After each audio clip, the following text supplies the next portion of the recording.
Welcome to another episode of Bourbon and Rum. This is a podcast of two brothers from opposite ends of the spectrum. My name's Kent. I'm a rum drinker, and I'm from the left side of the aisle. And I'm Kyle. I like bourbon, tend to be a little more conservative. Join us as we explore this experiment. Can two brothers from different sides of the political spectrum have a civil conversation and celebrate our differences?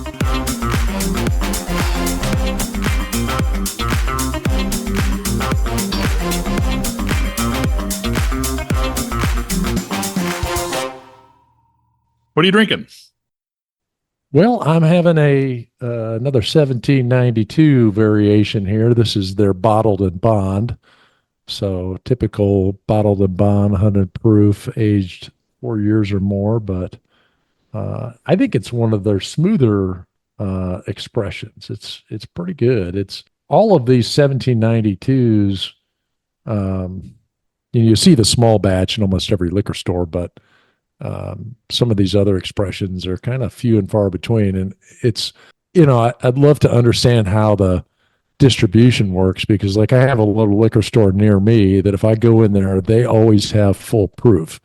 I can't find full proof anyplace else. But then there's others I'll go to and they always have bottled and bond. So, it's like maybe there's just these variations that for one reason or another, one liquor store gets more of them.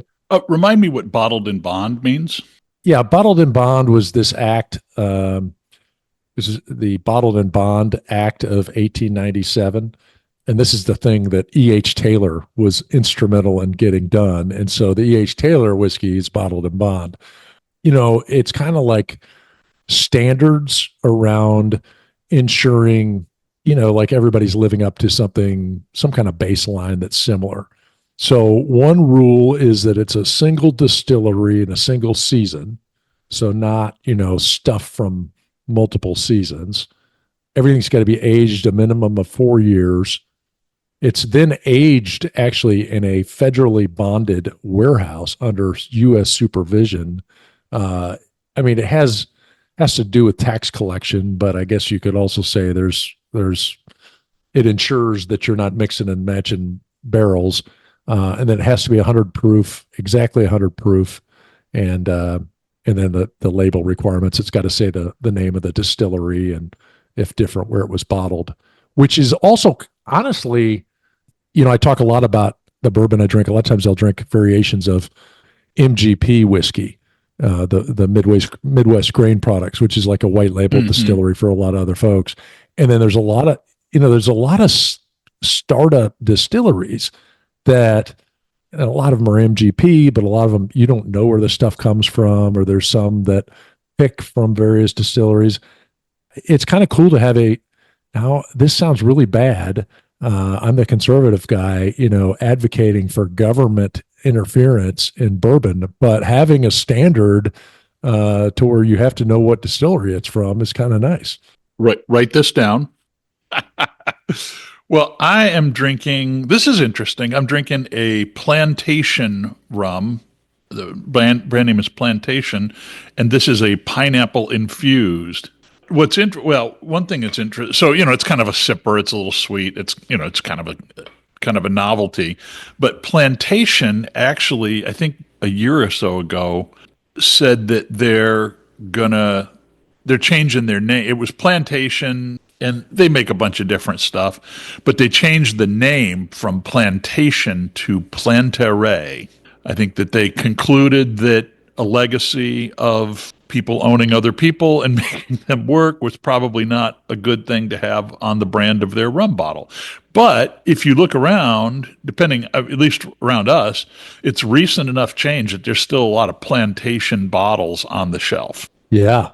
Yeah, I was going to say that is a very colonial sounding name to it for sure. So I should hang on to the bottle because, someday that might be worth something. I recall that our grandmother kept an unopened can of Billy beer on a shelf in her house. Yeah. From the Carter administration till probably into the Clinton administration. And I don't think We weren't able to cash in on that can of Billy Beer at any point. Didn't she also have right next to the Billy Beer a can of JR beer? I Oh, think that she could had have a been. JR beer. Yeah. Yeah. Yeah, neither of those. Like the Antiques Roadshow came to town, and we were like, what can we get for a can of Billy Beer? And they were like, drink it.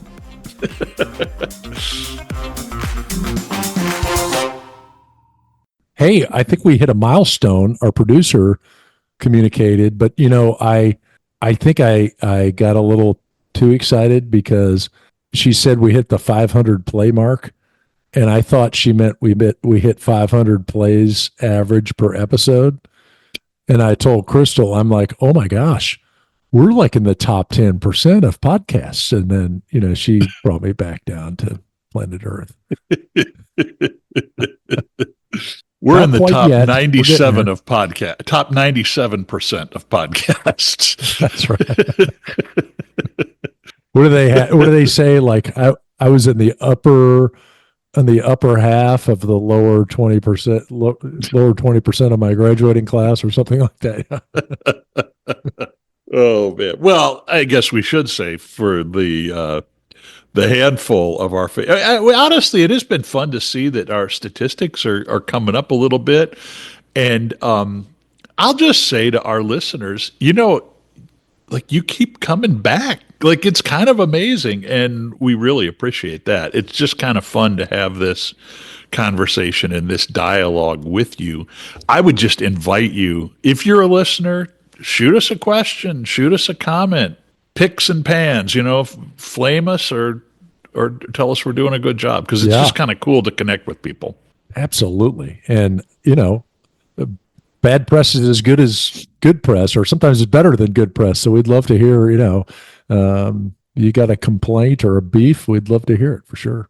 Yeah, we'll tell you you're wrong in a really nice way. Yeah, we'll just add you to the podcast's group text, and we'll give you the news earlier than anybody else. Hey, that's a great idea. Maybe an encrypted text string. That sounds good. Well, I think in the interests of not being solely driven by the news, I think we'll let our conversation about a group text die there and move on to the other topic that you suggested. We are coming up on tax time, and maybe kind of a broad discussion of taxes. Where are we at as a country? What do we think about that philosophically? I think most people would say they would rather taxes were lower, but that has consequences too. And so I don't know. Did you have other thoughts on how you wanted to tackle that topic? No, I mean, it was pretty open ended.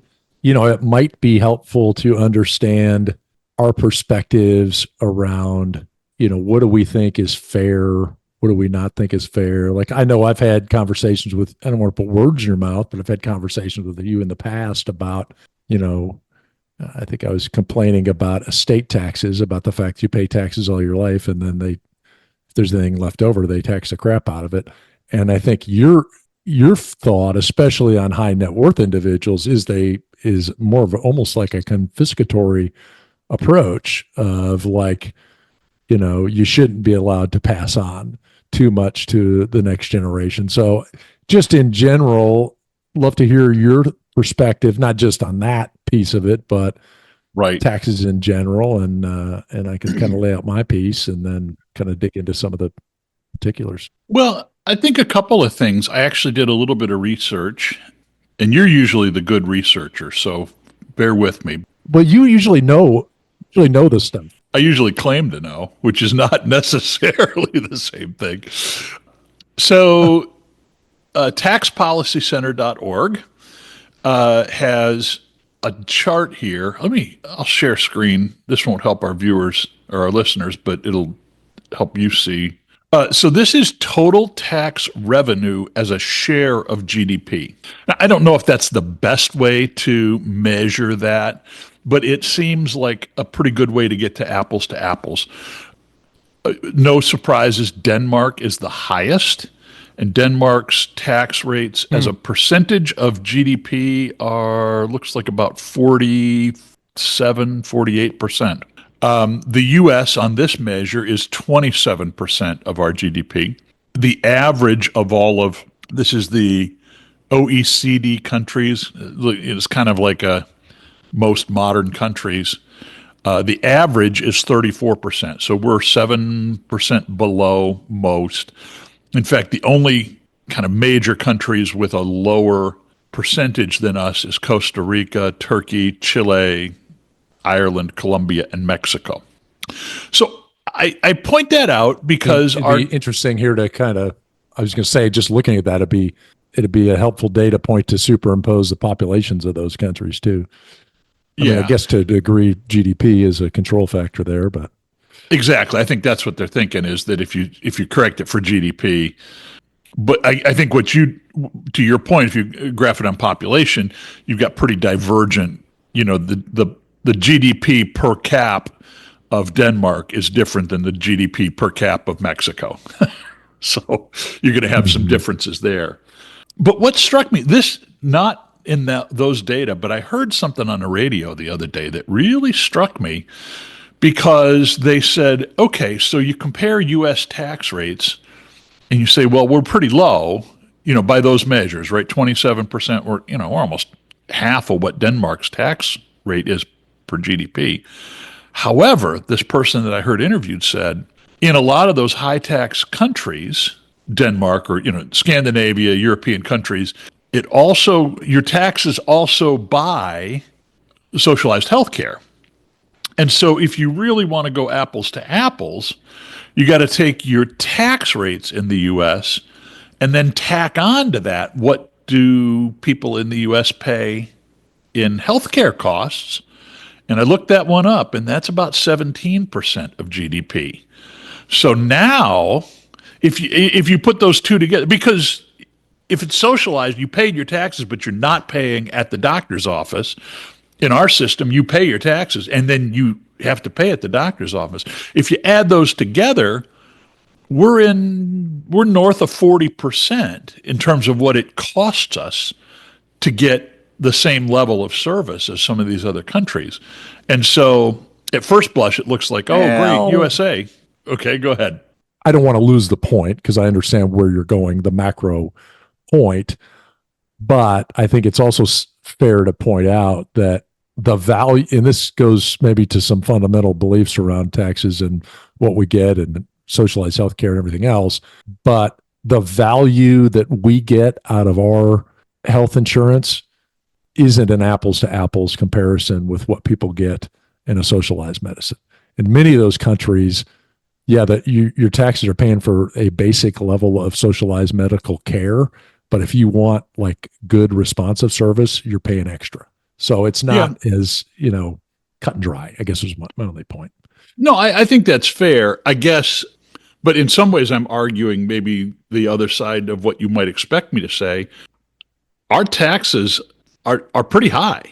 I mean, despite what you're saying about, maybe the apples to apples value of healthcare, still, even if you guaranteed a kind of a minimal floor of healthcare in this country, let's say that was half of the cost of your healthcare. I mean, we're still, it puts us in a very different, I think most, if not all of those countries have some sort of nationalized healthcare that's part of the tax package, some way. Anyway, and I'm not saying it to argue for socialized medicine. What I'm saying is, I think we're getting ripped off. Yeah. Well, just as we were talking about this, it just recalled of a personal example. I work really closely with a guy on a project right now. He lives in Montreal, and I want to go a rabbit hole on healthcare, but it was fascinating talking to him. And he said, "Hey, I'm going to be out for a couple of weeks." And I was like, "What's going on?" He's like, "Well, my 85-year-old dad fell. We think he broke his hip. We've called the ambulance." He said, typically ambulances take 5 to 6 hours to get. And so he's waiting on an ambulance for his dad with the broken hip. And, it generated this whole dialogue about, oh, wait, 5 to 6 hours for an ambulance. And then, okay, he's got a broken hip. I mean, what about a gunshot wound, Yeah. but I mean, and then he was just started talking about the timing that everything takes, and it's one of those things that it's like anything else. If you want something good, you got to pay for it. Yeah. Well, I agree. I guess I mean the problem is that we do pay for it. We've got it pretty good, but wow, it really varies a lot where you are. Not to get too personal on this, but healthcare in my state, the quality of care is really good, but the access to care is really, really bad. And that's why for some of my care, I'm going to a place out of state. Even though a world class medical center is 3 miles from my house, it doesn't matter how close it is if you can't get care. So, Yeah. yeah, I don't know. I didn't want to make it about that. I guess my point was going to be, part of me is like, holy crap, we're not getting particularly a bargain in this country. I want to echo something that you said I think it was in our last podcast, and I think you're right on this. I got a lot of I got a lot of problems with you people with the whole Doge approach and the haphazard and I think kind of unserious and clueless approach that they've taken. I would agree with you though that serious Americans, regardless of your stripe, should be very concerned about the size and growth of government. We should be concerned about cutting costs, and I really do believe that. How is the operative question. And every time we talk about this cost cutting, that I'm going to pull out. I'm going to say, well, maybe we don't need 10 aircraft carriers at what, 50 billion apiece. Maybe we could dial back the purchases on the F-35. I just saw Boeing got the contract for the next generation of fighters, in the sense that the F-35 is now obsolete. I mean, like that's a big beef of mine. I want our country to be safe, but I think we spend a ludicrous amount of money on defense. And if you look at that compared to the rest of the world, it's just incomparable. Yeah. No, I totally agree. And I don't, I think, well, hard to say. It'll be interesting to see how they tackle defense. I mean, some of the problem with some of these programs is, the money's already been spent. And so like, what do you cut? But I agree. And I think the most asinine thing I read about that fighter, it's the same thing as the bomber, the B-21. And like, why are we paying to put a pilot in the cockpit? I mean, it is the most asinine thing on the planet to me. I mean, okay, maybe I'm not the expert that some of these folks are, but the amount of money and effort and training a pilot, because, most of the cost of these military aircraft, a huge percentage of the cost is all the systems that interact with the pilot, that accommodate the pilot. Like Right. you cut that out, it's a significant savings, and I don't know.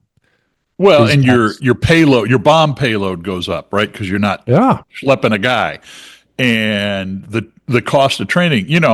I used to live near a Air National Guard base, National Guard, mind you, with F-16s. That I mean, I'd hate to think what the jet fuel bill was on that place when they were flying laps every darn day.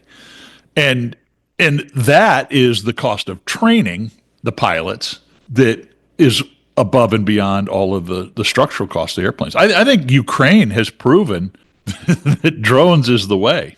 yeah.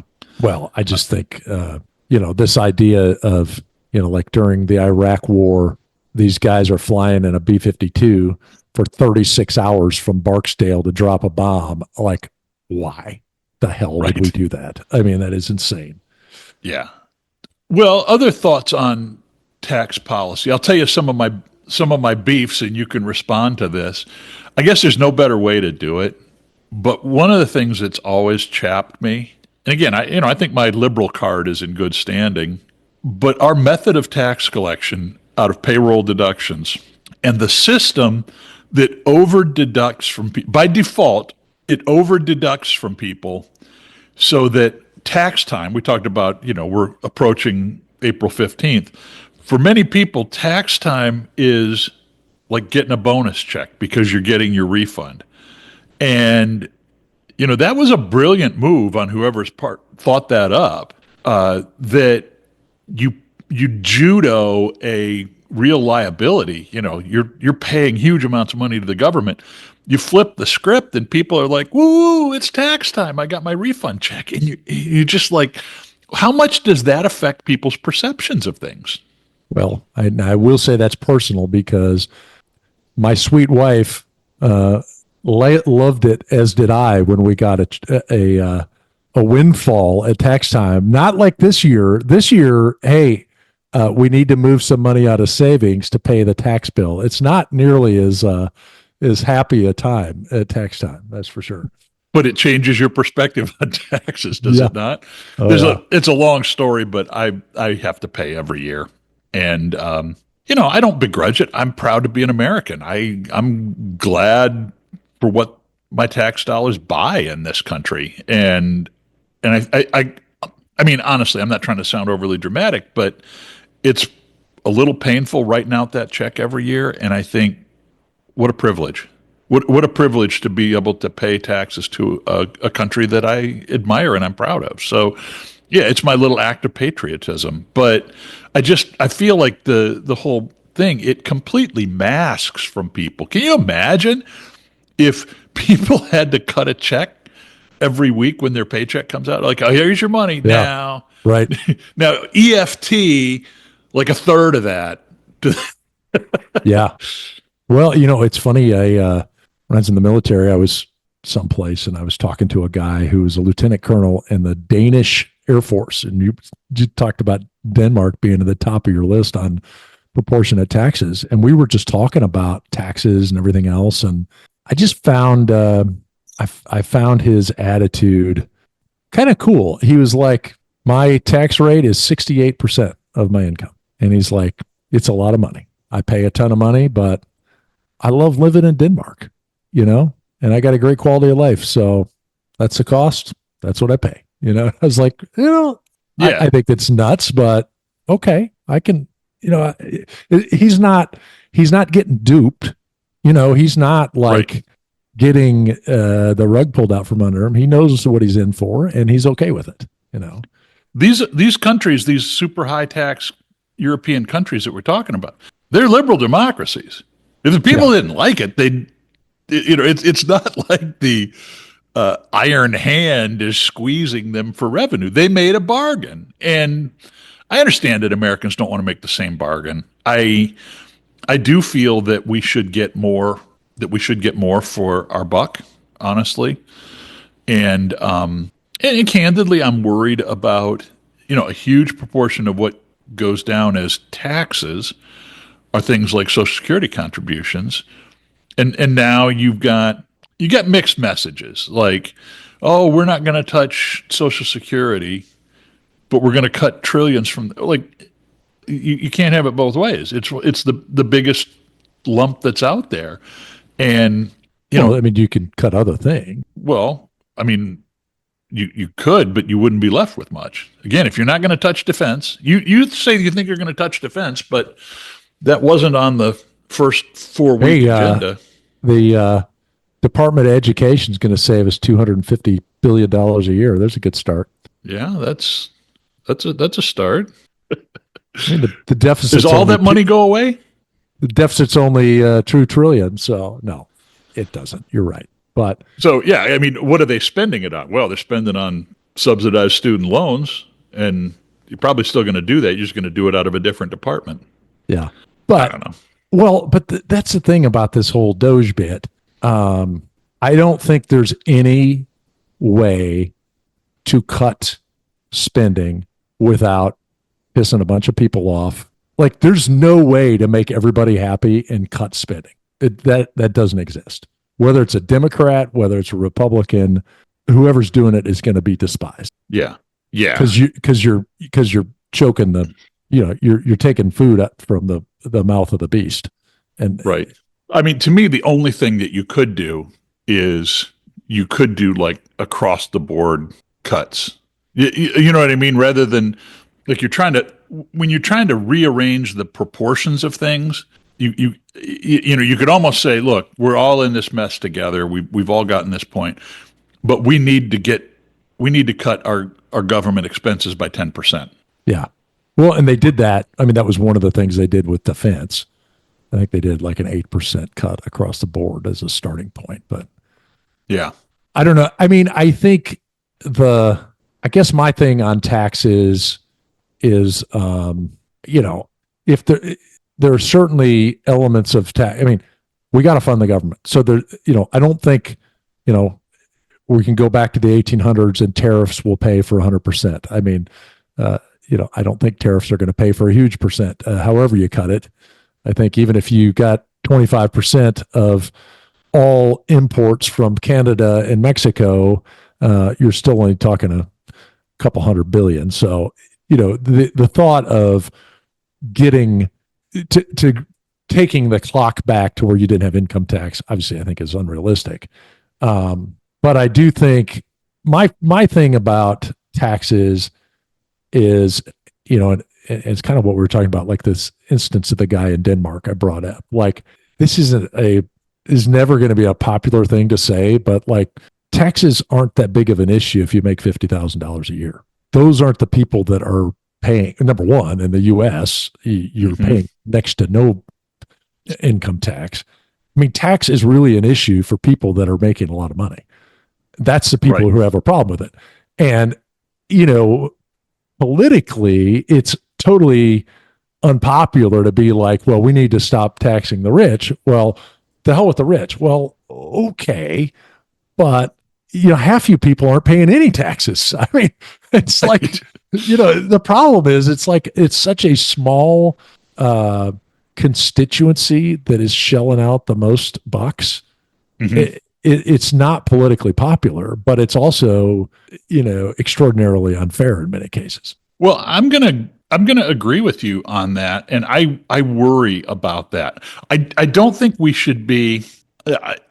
I'm very much in favor of a very progressive income tax, and I do think that if you're a billionaire, it ought to cost you a crap ton of money to be an American citizen. I just do, but I think if you decouple, as you said, you've got a sizable portion of the electorate that really pay no net federal income tax anyway.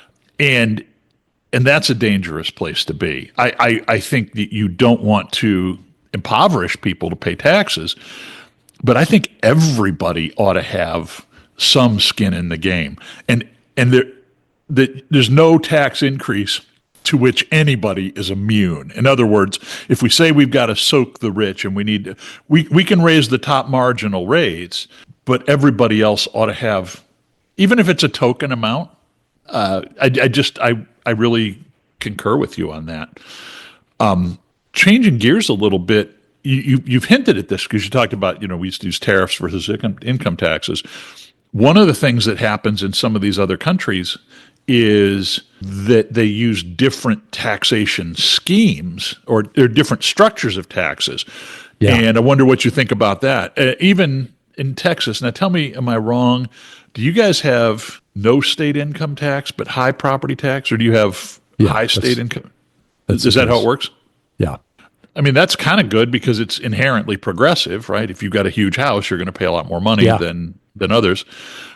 No, but that's a good point on some of these other countries. And I think that was kind of one of the points that, the Trump administration's making with respect to Europe is when we talk about like reciprocal tariff policy, okay, maybe a European country doesn't have a tariff on us, but they may have a VAT. And so, like on cars, like they say, you can't sell a Ford or a GM car in mainland Europe because they tack on some enormous VAT on it, which is essentially a tariff. Yeah. No, that makes sense. Does the VAT, is it just a mechanism of extracting the money, or does it have a different impact on the inflation and all the other things that there are fears around tariffs? I mean, I got to think it has the same effect. Except I think part of this whole tariff conversation too is it's going to raise the cost of goods on stuff we have to get, But like a VAT on a car, okay, well, then I'm not buying the Ford or the GM. They don't have to get it. There's a source of something else, another channel. You know what I mean? Right. I'm going to plead ignorance on this. I know that there is some fundamental or theoretical advantages to a VAT and the reason that it's been adopted by so many countries. And again, I'm going to sound stupid on this, but I don't know if you've ever looked at it. Like basically, it's called a value added tax. At each point in the process of manufacturing and marketing, there's a tax on like how much net you added to it. So you're a car manufacturer, all the parts that you bring in have had VAT all the way up. You pay a VAT on the delta that you've created by assembling those parts into a car. In other words, if there's a bag of car parts unassembled in a car and that's worth $20,000, but you sell the car for $30,000, the car manufacturer just pays the tax on the 10% that they added to the value of what was in there. Oh, I see. Yeah, yeah, So yeah. it becomes a really complicated scheme, and ultimately it rolls to the purchaser, right? But it's a little more even and fair, they say, than like a straight sales tax would be. Yeah. Okay. Yeah. Just know whenever you travel internationally and that you try to get these VAT exemptions, and like you said, it's a pretty complex calculation. How do you like a state with high property taxes? I mean, obviously nobody likes taxes, but do you think that's a fair system? Well, I mean, yeah, I don't know. I don't know that I've lived. I don't think I haven't really owned property in a state that isn't in this setup. It's just it makes, I don't know. You're taking money from a different hand. I don't know if it's better, but I do think of like the amount of home I could buy in a state that doesn't have the property taxes we have. I mean, it's a significant difference. Like the standard of living could be, I'm not like, hurting because I can't get an extra bedroom or something, but there is a significant difference, I think, in the quality that you can because of that. But then now you're going to be hurting on your income taxes too. So I don't know which one's better. Right. Ironically, I live in a very conservative state that actually is a very high tax state, relatively speaking, compared to other states around. And again, I'm getting wonky. The elimination or the cap on state and local income tax deductions on your federal taxes, that hit me pretty hard because we have a relatively, they're cutting it lately. They've really tried to dial it back, income tax in Iowa. But our property taxes, they're not at your level, but they're not cheap. And so it's kind of like you get neither of the benefit. I'm at a point where I'm thinking about where my life is headed in retirement. And I think my liberal card's still intact, but not going to lie that thinking about in retirement moving to a state without income tax. Like in Iowa, what is just out of curiosity, it's a few percentage points and then scaled by income, or how does that? Wow. You would think I would know that off the top of my head. It's around 5% on income with some exemptions at the bottom end. I don't think it goes above. I don't think it goes above that, but for my own calculation, I figured it at about 5%. So I mean, do your math. What would it? Yeah. It's just been lowered. It was 5.7 last year, and it's now going to 3.8. So, It says California caps out at 13.3%. boy, I lived in the People's Republic of California for a while, and mercifully, I didn't have to pay property taxes because we rented. But the income tax, yeah, I was at 10% state income tax in California. That stings coming right off the top. Yeah.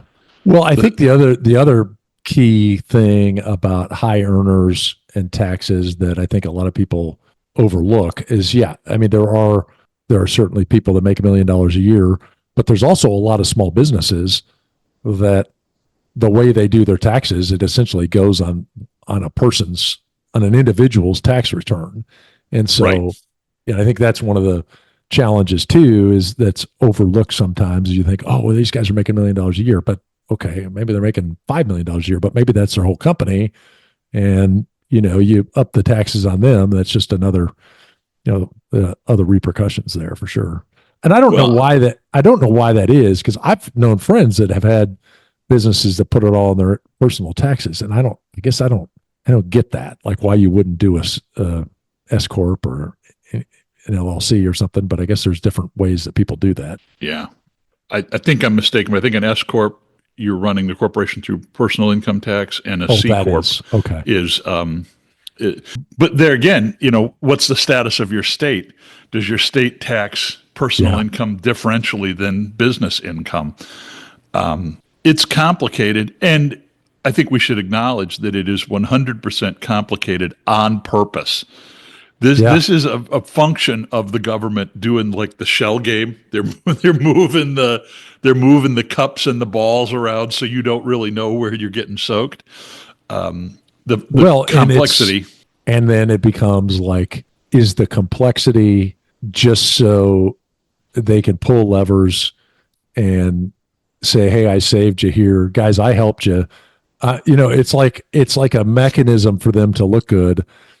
I was talking to somebody a while ago, and I could look this up to fact check myself, but I don't know. We were talking in Texas. There's places where there's dry counties, and this guy was telling me, he's like, everybody thinks that's like a religious thing. He's like, it has nothing to do with religion. It was all taxes. Like there was all these tax benefits by having one county dry and another one not dry, and then you're taxing when you're bringing the liquor over into this county. Like I don't know how much truth that is, but it's like that complexity. If that complexity is beneficial to the system, what does that tell us about the system? Good point. Good point. I think part of that complexity is that it's hard to find information. I mean, you have to look at kind of a variety of sources to get that source that I cited early on, and we'll drop that in the show notes. That total tax burden by percentage of GDP. That's the kind of calculus that you've got to get, because if you're trying to keep track of these various revenue streams, you drive yourself nuts. And the fact that we've got 50 different schemes, I don't know. You're probably going to say that that's a really good thing. I wonder What's a good thing? that we've got 50 different entire tax schemes.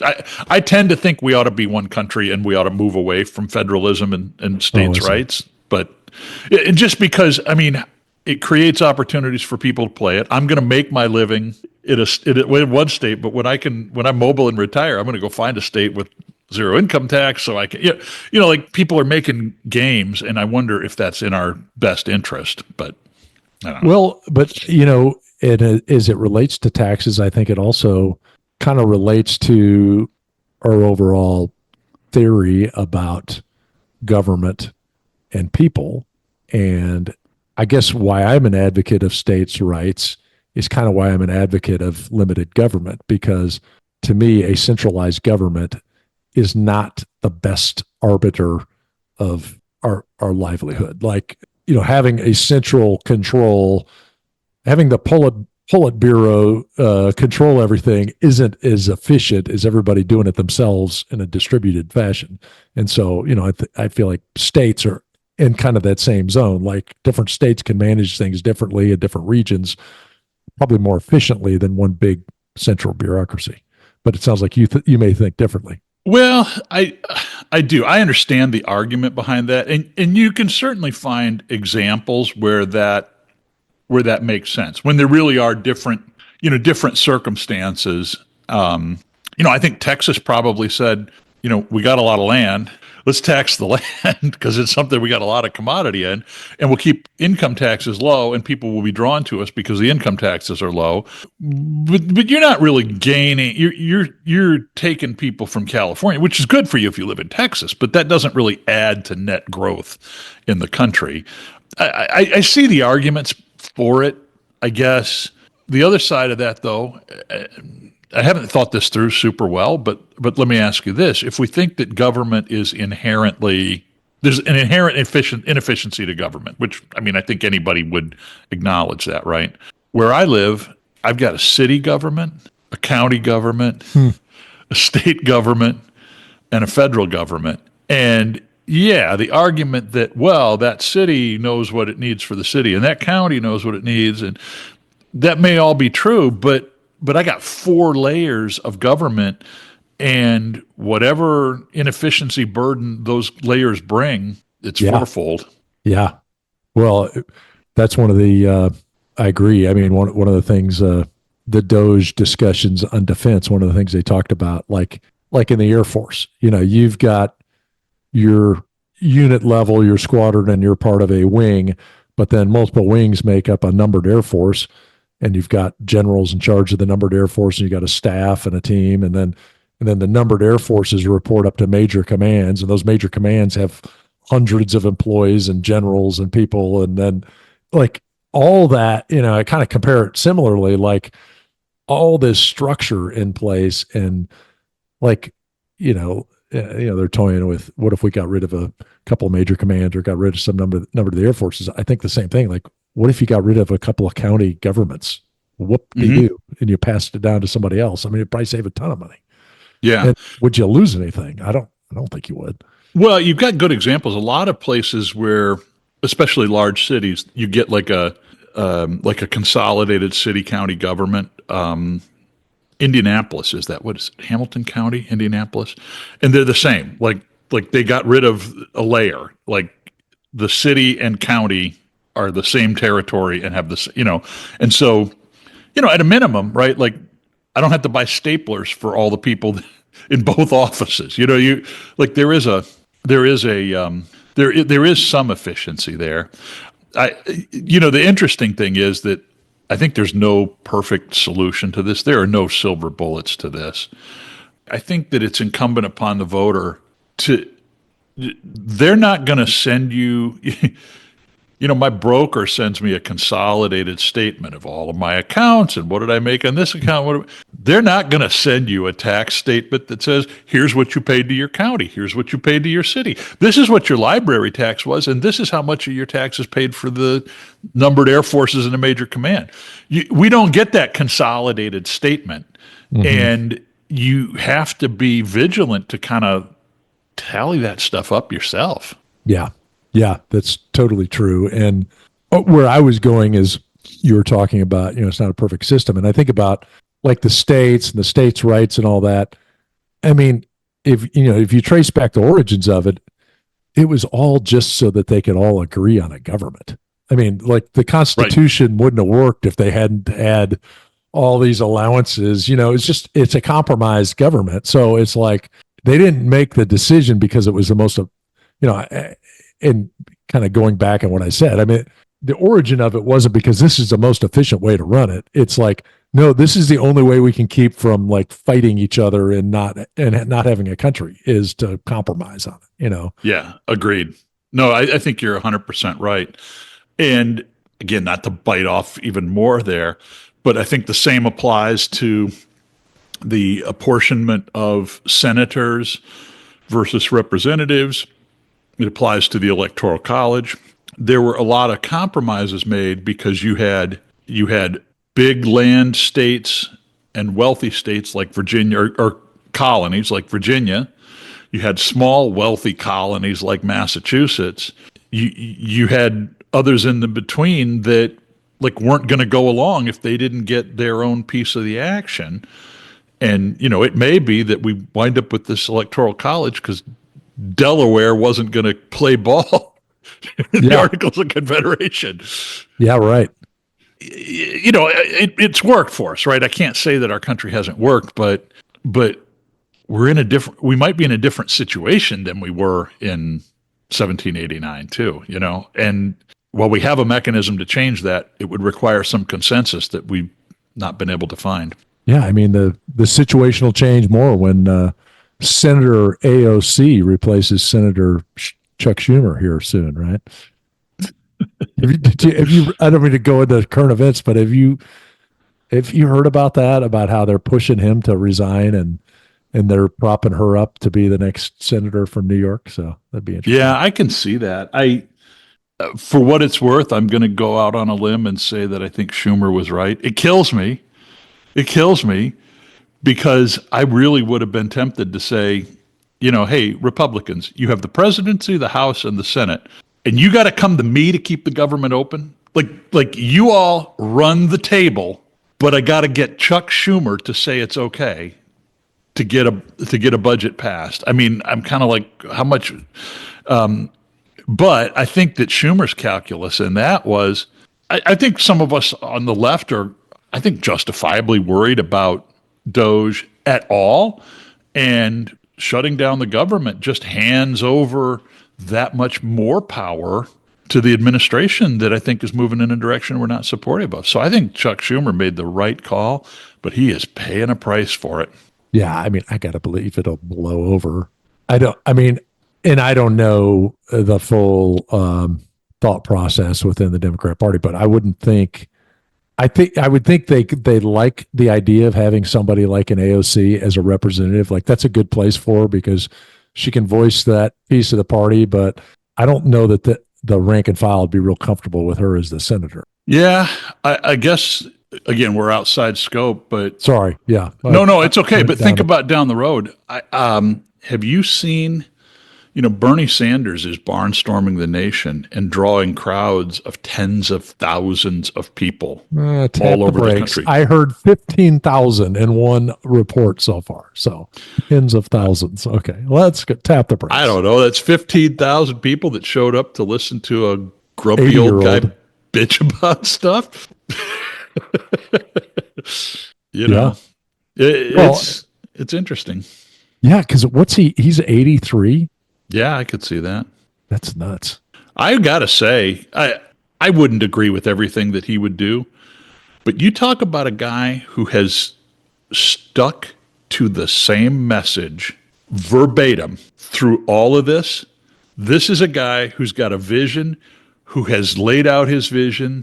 Like in some ways, that part of it's refreshing, even if you don't, even if you don't agree with what he's saying.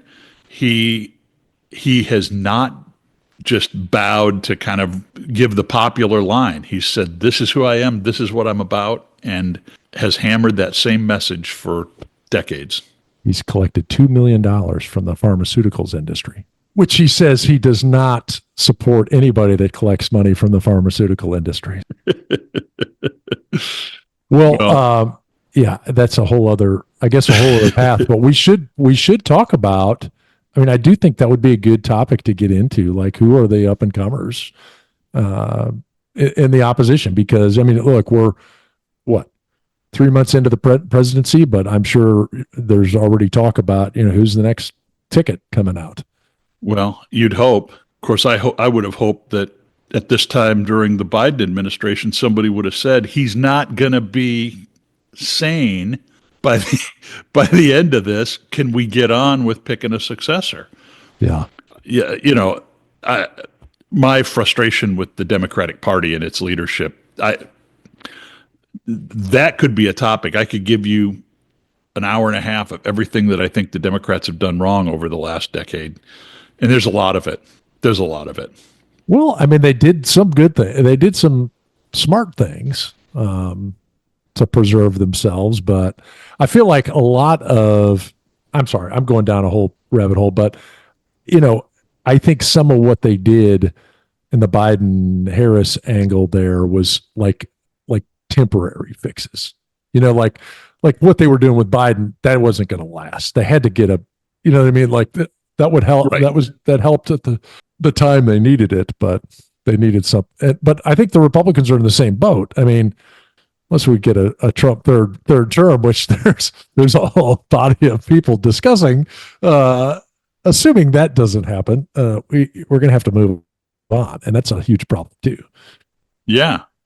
Well, and just as an observer, I will tell you that part of the reason that we had the problems that we had under the Biden administration and we weren't able to kind of crown a clear successor early on is because it was a circular firing squad, because all these people are ambitious and they're all trying to get each other. My prediction for your side is it's not going to be too long. This text chain thing, there's been a lot of acrimony flying around about that. And, Vance was kind of outside this, a little bit at odds with what Trump said, and that kind of stuff. It's going to be really hard for your side to coalesce around a successor. It always is when you've got that transition, but when the transition is from somebody who, like, the whole brand of Trump is Trump, right? Like you've said that you like his policy approach, but candidly, his policy approach isn't even been all that coherent. It's kind of all over. It's certainly not a classic conservative position. Well, it's not. It's definitely not. We know. Yeah, we've covered that ad nauseum. I mean, I think Trump's being Trump has more to do with him being elected than any of the particular things that he said. I guess that's what I'm saying. And so, whoever it is, unless we violate the amendment to the Constitution, it's not Trump that's running next time around. Well, one of the things Trump's actually said too, and I wholeheartedly agree with, I think you would as well, is the Democrats are much more disciplined. They've been able to hold the line of everybody. Like you brought up before, like, hey, we got the House, we got the Senate. With the Republicans, it's a lot harder to get them all to agree on something. The Democrats seem to have been able to, over the last decade, that's one thing I've seen, is that they're able to get all these people from all these different facets to do what the hell the leadership tells them to do, that's certainly from a legislative on the congressional side. Say what you want to about her. You can pillory Nancy Pelosi all you want. She was an incredible Speaker of the House in terms of keeping her party on message and on vote. Let me recharacterize that. She was a great leader of her party. The better party. She was the better leader of the better party. There you go. Exactly. All right. Well, back to the federal government and taxes. I mean, I think we could cut pretty much 99% of the government. We just need to leave the Bottled and Bond Act and administration in place. I don't care about even defense. We get rid of defense, but the Bottled and Bond Act can't. I mean, that's really the most important part. If we're just picking the remnants, for me, honestly, pound for pound, I think the national parks, compared to what we pay for it, is the best bargain that we've got going on. Again, strike one F-35 off the plan and you pay for every park ranger that you fired. I think that's truly our national treasure. I'm at the point in my life where I'm pretty hopeful that Social Security doesn't get cut. That matters to me. And so, there's a few things, but yeah, I'd put some stuff on the bonfire right now. Well, and I mean, I think they said the last thing I read is that the interest on the national debt is almost the interest payment is almost as high as like our Social Security, like our must pay items. Yeah, that's right. And that's concerning. The only thing I'll say about that, and this is, we got to wrap this, but the only thing I'll say about this might be a different day's topic all its own. Who do we pay that interest to? Anytime you talk about national debt, you talk about deficit spending. When we're deficit spending, it means we're buying more crap from defense contractors. We're employing more people who are buying groceries, right? Like, I'm not just justifying this, but the interest on our national debt pays treasury bills. It pays savings bonds. It pays pension programs. Now, I think that there's a real concern, been some talk about this, that, what is our net total borrowing capacity? What is the market appetite for U.S. government securities? And I think that's a legitimate concern, but it's not like the money's going up in smoke. It's a fundamental part of our paying banks. I mean, you're paying all the financial institutions. You're just writing a check to the financial institutions, right? But or to the bondholders, or to the people that are recipients of the pensions that are invested in the fixed income funds, and your money market checking account is the source of that money is government. I'm not saying it's not a problem, but again, it's not like the money's going to the Visa card. I mean, it's. Well, the other thing I wonder about like Dave Ramsey's financial advice, one of his things is like you dig into your debt, and maybe this isn't Dave Ramsey, but like some of these debt reduction things, like there's bad debt out there. And if some, like some, you got 10 grand, if your credit's shot and you got 10 grand on some old credit card, like don't pay the 10 grand. Say, hey, how about I give you $1,500 and we call it good? I mean, like they do deals with Right. people.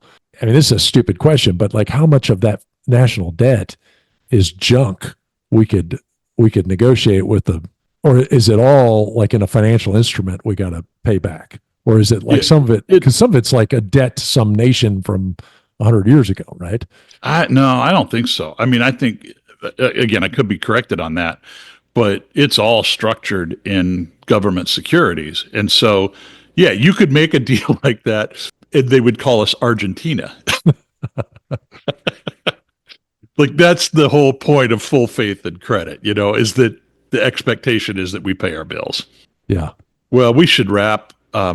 We've got jumping off points for future conversations, which is always a good thing. I gotta say, point by point, maybe the producer could run this through the AI to correct it. We might have had more agreement on this topic than we have on any of the others that we've, not that we agreed on everything, but I think we've had more alignment on this than almost any other topic we've talked about. Okay, just so I don't sound like a complete dumbass, I did look, as you were saying, and much of the old historical debt has already been written off. So Okay. like our World War II loans, we wrote those off in the 70s. So not going to save a lot of money right now for World War II loans. But no, I agree. This is good. And maybe what we do is we're going to lull our listeners to sleep, like, oh, these guys just talk really nicely. And then maybe like the next episode, we get into something really ugly and start yelling at each other. We got to like break it up with some drama. Hey, thanks for joining us on this episode of Bourbon and Rum Podcast. We hope you enjoyed it. Remember to subscribe on your favorite platform and leave us a review. Your feedback helps us keep the good spirits flowing. And we invite you to join this conversation. Follow us on our Facebook page. Let us know what you think. Let us know what you want to hear. And until next time, cheers.